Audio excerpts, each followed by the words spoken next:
Con un po' di ironia sugli eventi promossi a Venezia nel 2021 per le celebrazioni di un compleanno, dico subito che anche il volume di cui parliamo oggi non si sottrae a questa pratica. Raccoglie i risultati di una giornata di studi fatta all'Istituto Veneto sulla città giardino di Marghera, organizzata cogliendo un anniversario come occasione per riscoprire un tema un po' dimenticato. Nel 1917 alcune imprese del porto avevano incaricato l'ingegner Cohen Cagli di progettare per la zona del Bottenigo una località paludosa ai margini della laguna, un quartiere industriale, una zona industriale e un quartiere residenziale. Allora, in meno di 6 mesi, con procedure decisionali integrate, fortemente integrate fra il livello locale e il livello nazionale, ben diverse da quelle di oggi, e in piena prima guerra mondiale in corso, si giunse alla firma di una convenzione fra Stato, Comune e Società Porto Industriale per la nascita di una delle più importanti operazioni del Novecento di organizzazione territoriale e di investimento pubblico e privato insieme.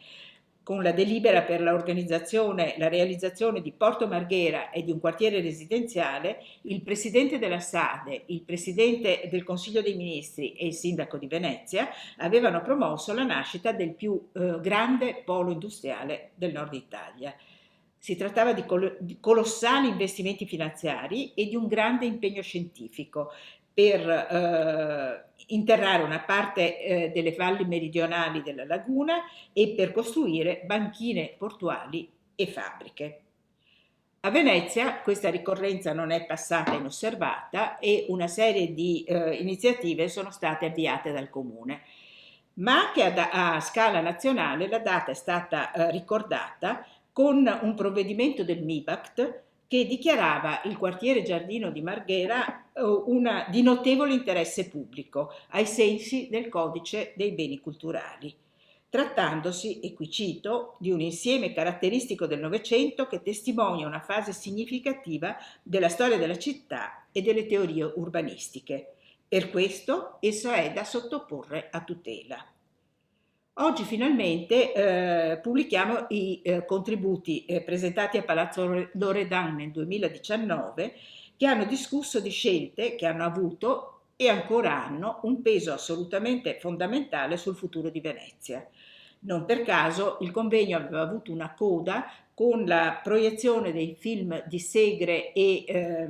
Bettin, Un pianeta in mare, che era appena stato presentato alla Mostra del Cinema e poneva con forza il problema delle trasformazioni in corso a Marghera.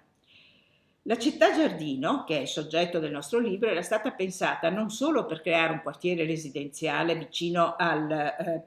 nuovo polo industriale, ma anche un modello di urbanizzazione fuori dalla città insulare, un primo tentativo di dar forma all'espansione edilizia della città. L'ipotesi era che i lavoratori delle nuove fabbriche potessero arrivare a lavorare in bicicletta dalle campagne circostanti di un'area molto vasta che andava da Chioggia a San Donà di Piave, ma anche dalle case più malsane del centro storico. Il progetto dell'ingegnere milanese Pietro Emilio Emmer si inseriva nel quadro della creazione di una grande città razionale e innovativa, sto citando, con il disegno di un'ampia periferia urbana. Ampi spazi, molto verde, distanza minima fra gli edifici, altezza massima di 3 piani, giardini privati da utilizzare anche come orto, una piazza elicoidale che doveva ospitare tutti i servizi pubblici, scuola, uffici comunali, chiesa, teatro, ambulatorio, mercato. Il piano di Emmer stabiliva dimensioni, norme e tipi edilizi, non entrava nel merito del linguaggio architettonico che era lasciato invece alle cure dell'Istituto Autonomo Case Popolari. Nel libro sono stati analizzati gli intoppi, le difficoltà, le principali modifiche del progetto iniziale, ma si è anche fatta luce su un episodio poco conosciuto della storia di questa vicenda, cioè l'offerta fatta nel 1934 da Le Corbusier al conte Volpi di Misurata, dopo aver visitato la zona industriale, di redigere lui stesso in prima persona un progetto di raddoppio del piano di Emmer.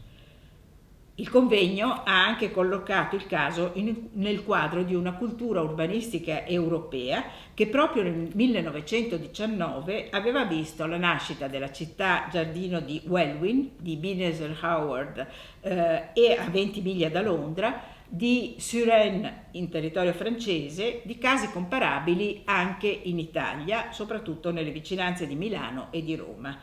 Insediamenti a bassa densità, tipi edilizi mono bifamiliari, disegno della viabilità capaci di preservare una quantità di aree verdi. La discussione ha valutato non solo le forme, la fortuna ideale e teorica di questi modelli, nelle riviste, nei manuali, nella propaganda, ma anche il successo di scelte professionali e politiche, in definitiva il tema della periferia urbana. Venezia e l'Europa, dunque, hanno costituito il contesto nel quale il convegno ha trovato la propria specificità. I professionisti, ingegneri e architetti,